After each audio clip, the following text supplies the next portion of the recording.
Hotshot doing a nice job of tanking these minions. He doesn't want them to get within turret range, so he can make sure that he's the one to get the last hits and make sure that he gets the gold instead of the tower getting it. Ambition back in lane. He did get 2 Doran's rings and a couple wars to defend against the later ganks. Nice quick jungling here for MiG. Able to steal the blue buff from CLG. That'll help even out some stuff in the jungle. Very good invade. They knew Vayne and Soraka are very weak around low levels, and they had their jungler with them, and so they just went in for the blue buff, and St. Vicious back, so there was nothing CLG could do to defend against that buff, or defend against that invade. And now that Graves has blue, bottom lane is going to be incredibly hard for Vayne. There's going to be very little she can do. Exactly. He's going to get 6 in a moment as well. And Hotshot GG going in here. Phantasy Star trading with him, but look at that. Not doing a ton of damage. Cho'Gath already has the Ninja Tabby, which means he has a lot of armor. He's not taking as much damage from Talon's abilities, but you're exactly right. Graves with the blue buff is actually going to be really cool for Blaze. He's going to be able to spam out his buckshot, his smoke screens, do a lot of damage, whereas usually he kind of has to conserve his mana for a quick burst. Phantasy Star went with 2 Dorans instead of going for an early Brutalizer or saving up for a BS sword. As an assassin, it's okay to get Dorans, but it will set back your damage a lot. So Phantasy Star, not in a good position. This isn't where he wants to be. Around 8 minutes, he wants to have his Brutalizer. He wants to have a BS sword, either one of the 2. We have Ambition picking up that blue buff. He's going to return to the mid lane. And luckily for CLG, Kennen doesn't need that blue buff. You know, if they actually had Kennen, the blue buff, I mean not Kennen, if they'd had Anivia, for instance, losing that blue buff will be a lot bigger deal. So Kennen's still going to be able to do almost as well in the mid lane without the mana regeneration. Vayne had to go back and buy her level 2 boots and 2 Doran blades, so she was leaving Lulu alone in lane, but not a whole lot of muscle going on Lulu, just a bit of lost troop score there. Not too bad for CLG. We do have Helios here positioning for a gank, but the ward from Hotshot is going to be exactly what he needs to be able to get away. He's going to see this and immediately run. Nice positioning by him. I feel like the minions would have seen that move anyway, but they definitely see him. Hotshot GG knows exactly what's going on. They're both going to chill in that bush. It looks like he actually did turn off his Hotshot's going to try to cancel the teleport. He should. Oh, he just left the window go. He could have canceled this teleport, but he would give away that there's a ward there. Yeah, I think it would have been worth it to delay Mundo's teleport. That was interesting. So with Vorpal Spikes, the ability that comes out with the auto attack from Cho'Gath, you can actually turn it off so it doesn't occur. And when he did that, it made it so that he didn't actually hit Dr. Mundo and allowed him to recall completely. Interesting. Maokai with the early oracles clearing out the jungle. He already has his 2 gold per fight, so he's set for mid-game. So now St. Vicious wants to be a threat early game, and he got the oracles, and he's clearing out the wards. And now MiG Blaze can't push out any of their lanes because they might get ganked by Maokai anytime. Phantasy Star comes out of the bushes. Is that the Q? Nope. St. Vicious does not use that as his opportunity to jump on there. And he may have lost his chance because now his lane's pushing a little bit. Phantasy Star, he must know what's going on. He's suspicious right now. He's staying way back, which is interesting. It's just game sense because he does not have a ward and they do not have a clairvoyance either, but they go in anyway. And the rupture lives! The ult from Maokai, is he going to be able to get him in time? Phantasy Star is ignited, he just needs to survive a little bit longer. No, he cannot. Usually with a Talon, if you ult, they won't be able to catch you because you'll go in this, but Maokai had an with oracle, the oracles, yeah. And so Phantasy Star was left helpless. Is he where's going to be able to Ambition get? going? No. He just went top to clear out creep. Because if you pick a TF, you want to be able to roam around and gank lanes, but against the Kennen, really strong laner early game, and he's able to push out and clear creeps really easily, so TF hasn't had a chance to roam.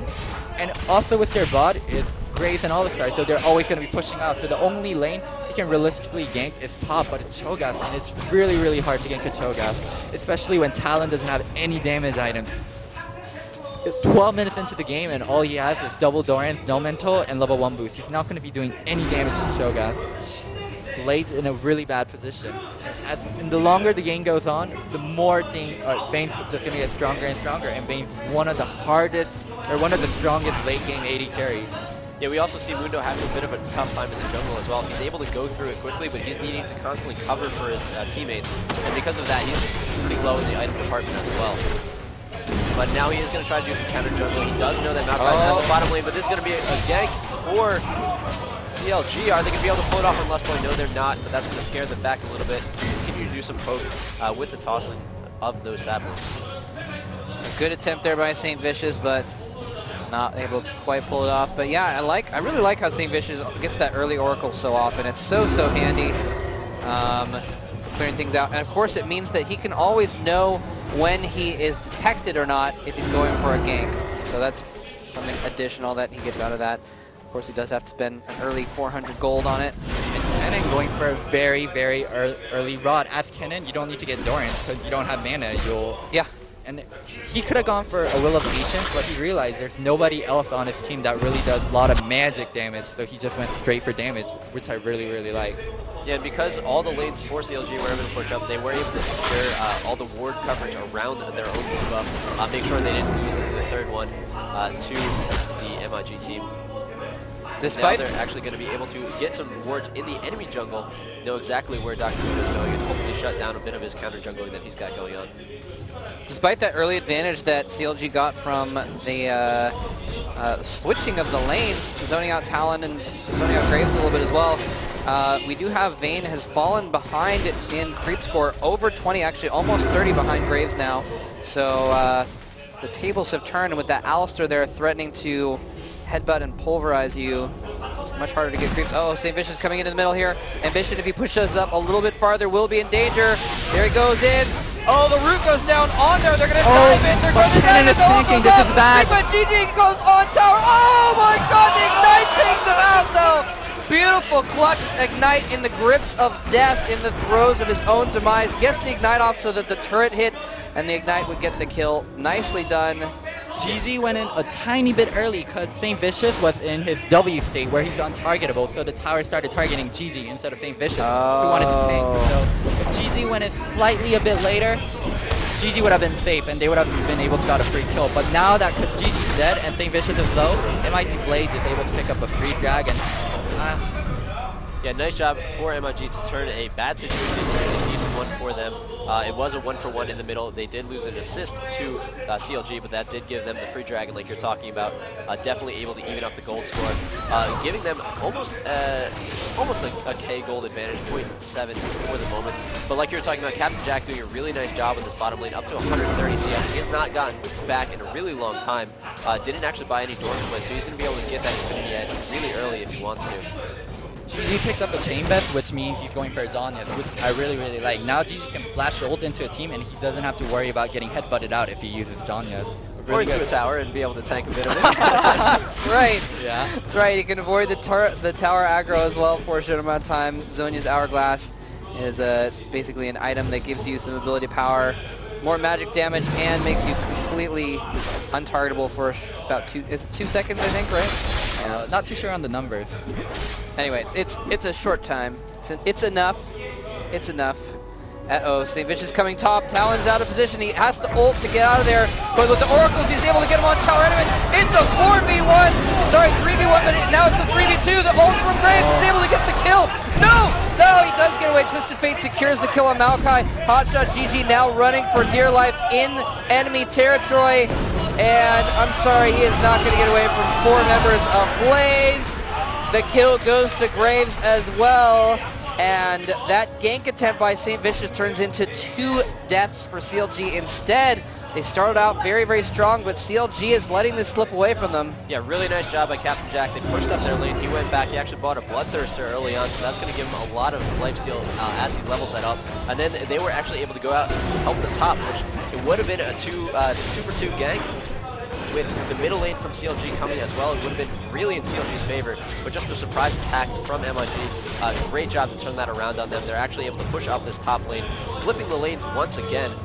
Ambition going and holding the bottom lane until Talon can get there and try to farm up a little bit. Also, because St. Vicious was holding an Oracle, now it's gone because he died. Once he forced the Talon Flash, he should have just backed off and not made that risky play, especially with the TF mid. TF mid can come and counter gank anytime. That was a really bad play by St. Vicious, and it put CLG really far behind. As Cho'Gath, if you die, you lose half your feast stack. Yeah, that is one of the advantages of having that Twisted Fate on your team, is he can be very far from his current location very quickly. His teleport for his ultimate is not all the way across the map. It's been limited now to basically being kind of like the distance between lanes. Also, Tasha GZ going for a Frozen Heart and St. Vicious also. They're both going for the same item.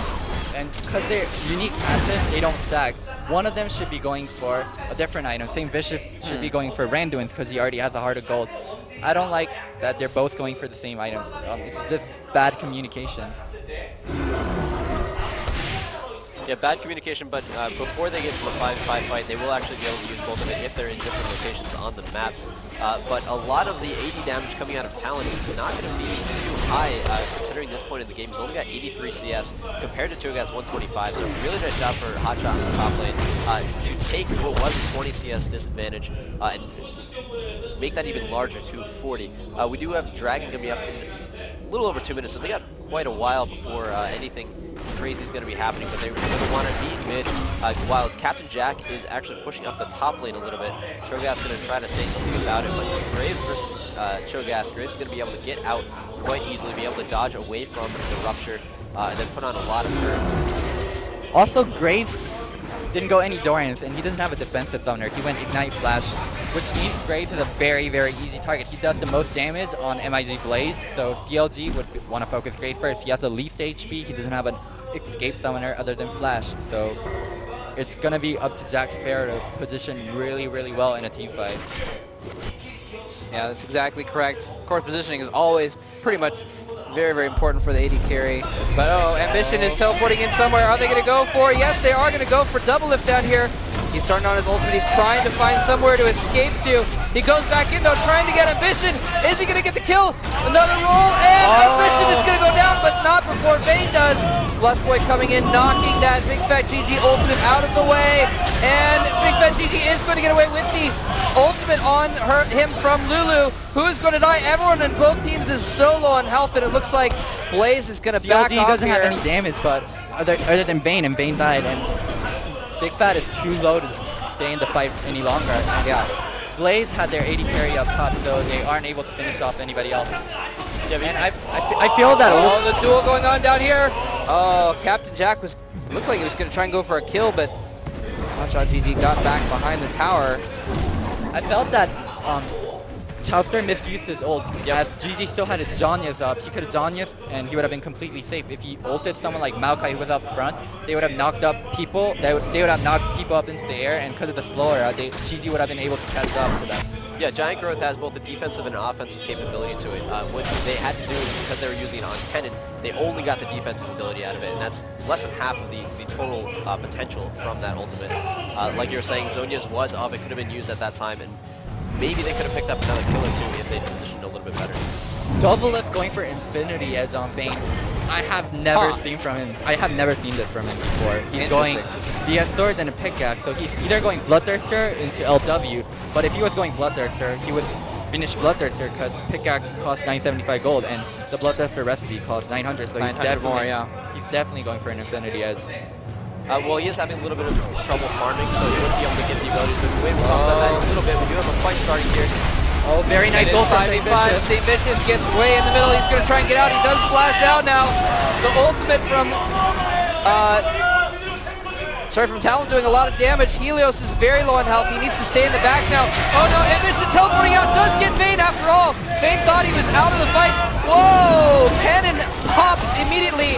Chowster's going to die as well. MiG gets